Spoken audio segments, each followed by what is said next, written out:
Alrighty, welcome back everyone. We just talked about the Mountain West and the Pac-12 and also just the health of the sport. Where do we move from here? How much things is broken? How much of it can be fixed? And we'll likely figure out over the next little bit, but I think we're going to be okay. I think the sport is more than fine. I think the Saturdays are going to be the Saturdays that have been in the past, and we'll have to figure out some things on the back end. No two ways about that, but there are plenty of people that are willing to lend a hand that haven't been in the past, and I think that's a huge difference maker here. So we'll definitely watch that coming up, and we'll obviously give you updates as it goes down. But let's get to some questions coming out of Week 5 because there's a lot of them. There's a number of things that we're going to have to break down. Might just continue this into tomorrow, honestly, but let's get into this really quickly. And the number one thing that I have is, are you more excited about what Alabama did, or are you more worried about UGA? Because there are a number of different things to pull away from this game, but frankly, both these teams played incredible football at times. Both these teams played terrible football at times on Saturday, so you're trying to figure out where you stand. And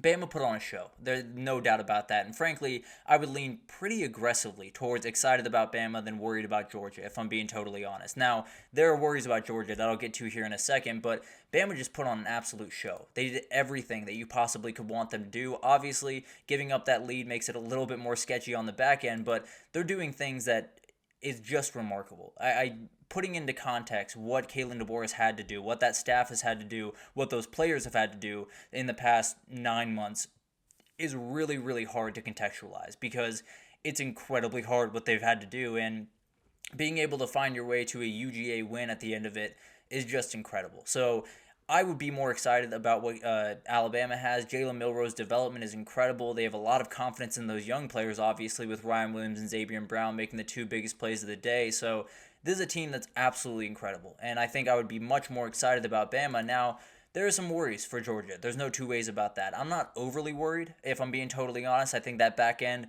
has some things to figure out. There were some broken coverages. There were some things that just shouldn't happen on the football field with a Georgia defense. So definitely some issues. Don't get me wrong, but once they got their feet under them, they got ambushed in the first quarter and they got ambushed in the first half in general. Once they got their feet under them, they played really good football. And obviously, some of that's circumstantial, some of that's the way that Bama approached the game, some of that's the way that Georgia approached the game in the second half. But at the end of the day, I think this is going to be they're going to be fine. I think these are two of the best teams in the sport, and Bama just had their number on that day. So there's a number of different ways to take this. I know there are Georgia fans that say the sky is falling and everything's going crazy. I know Bama is, fully thinking that they're going to win a national title this year, and frankly, I would be right there with them right about now. So I think there's a number of different things to pull away from this, but I would be comfortably more excited about Alabama than I'm worried about Georgia right about now.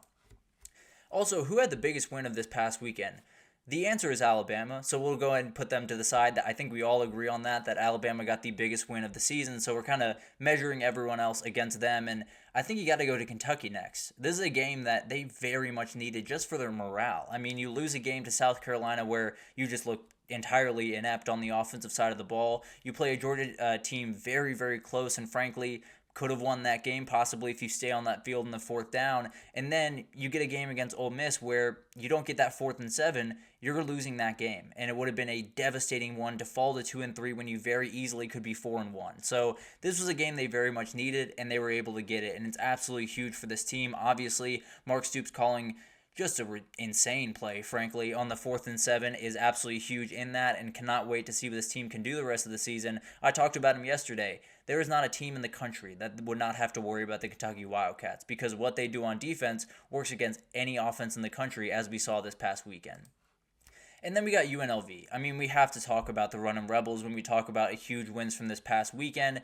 This was a tough week for this team. And I understand a lot of people rallied around Haj Malik Williams, and they made it look incredible in the public eye, no doubt about that. But at the end of the day, this had to be tough. Watching one of your players, watching your starting quarterback walk out the door, having questions about your NIL and all of this different stuff around your program that has nothing to do with football had to make that tough. And then Haj Malik Williams comes out and puts on an absolute show. So absolutely love to watch that kid. He's one of those guys that he's going to be special. He's going to be so much fun to watch the rest of the season and could very well lead UNLV to a playoff, and cannot wait to see that. And then you got a couple other. I think Miami had a big win, but definitely a little bit of a lucky win. I won't doubt that. And then Penn State got a really tough win. Notre Dame kind of elevated their formula, I think. They had their formula from pretty much the beginning of the season of how they were going to play a game.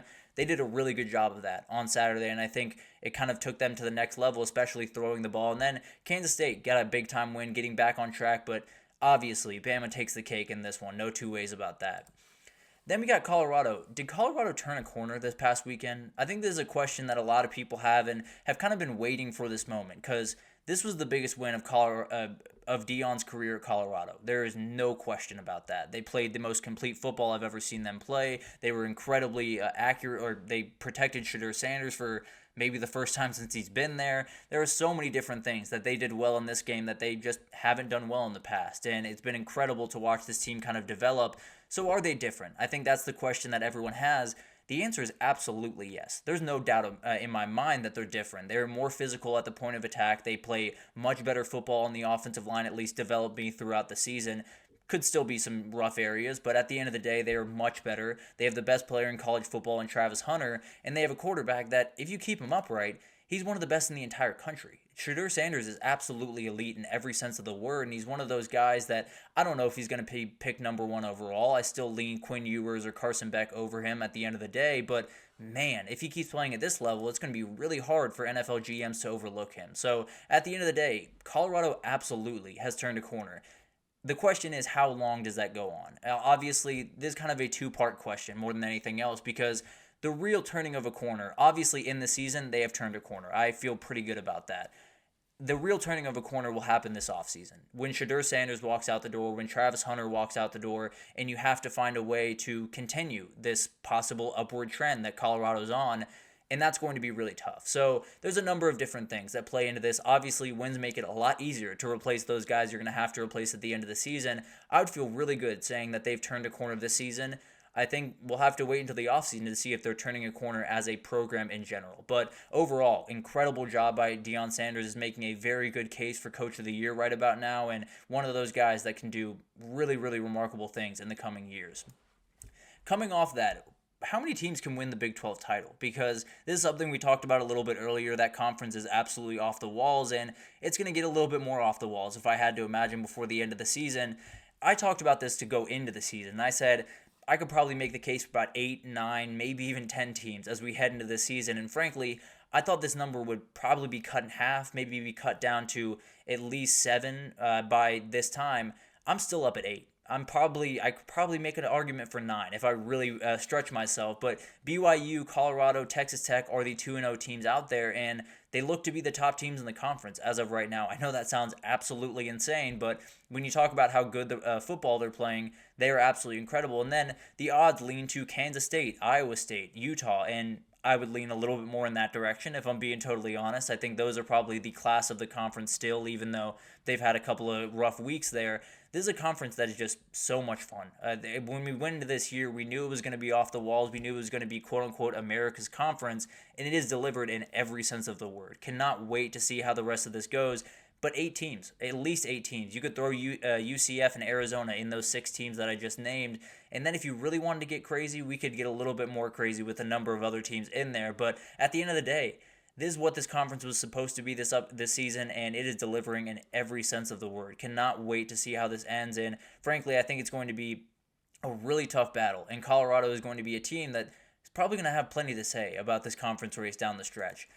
And then we had some news break yesterday that I want to get into really quickly. Are the SEC and Big Ten wrong for wanting more auto bids? And this news broke yesterday, or the day, I believe yesterday, and the SEC and the Big Ten were having conversations between athletic directors trying to figure out a possible partnership in football scheduling, as well as trying to get more auto bids in the playoff, which is something that made a lot of people mad. It sounds like they want 4 auto bids each in the playoff, and I think that would almost guarantee that they would expand to 16 teams. So a lot of things at play here, and people are obviously mad, and so am I kind of. I'll be totally honest. I don't love this. I don't think it's better for the game in any way. I don't think it helps really much of anyone other than the Big Ten and the SEC, and frankly, they're getting a lot of help already. So I'm not necessarily super worried about those 2 entities. But at the end of the day, it's hard for me to say that they're outright wrong. It's hard for me to say that I don't understand where they're coming from, because at the end of the day, these are the two best conferences in the country. If you're putting in 8 teams from those two conferences every single year, there's a reality that those 8 teams belong in those top 16 teams every single year. So I understand this is frustrating. I don't like it by any means. I wish they would just chill out for a second and let us kind of figure out where we're standing right now. But at the end of the day, I understand where they're coming from, and also the CFP kind of can't say no. And I know that sounds a little bit crazy, but the other conferences, if they actually put their foot down and say, no, we're not letting you have 4 auto bids, the SEC and the Big Ten are just going to take their ball and go play elsewhere. That's the reality that we're playing with right now, and one of the other problems in this sport is that those two conferences hold just way too much power in those conversations. But at the end of the day, that's the reality. So there's a number of things to go into play here, but at the end of the day, what are they going to say? What can you do if you're the Mountain West, if you're the Pac-12, if you're the ACC even, to the SEC and the Big Ten? And if you say no, they might just pick up their ball and go start their own playoff. So a number of things to figure out. We'll obviously, get more information. I love the scheduling alliance. I will say that. I very much want to see these teams on the field as much as possible, but don't necessarily love the implications for the playoff by any means.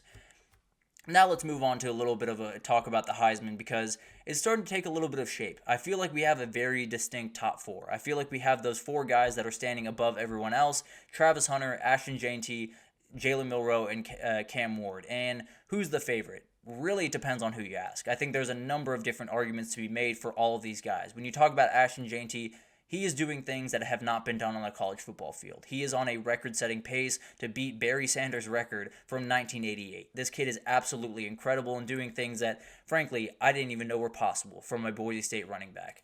And then you got Travis Hunter. This is the best player in the country. I feel very, very confident saying that. He does things on the football field that are just ridiculous. And we keep talking about, what is he going to be at the next level? Is he going to be a wide receiver? Is he going to be a cornerback?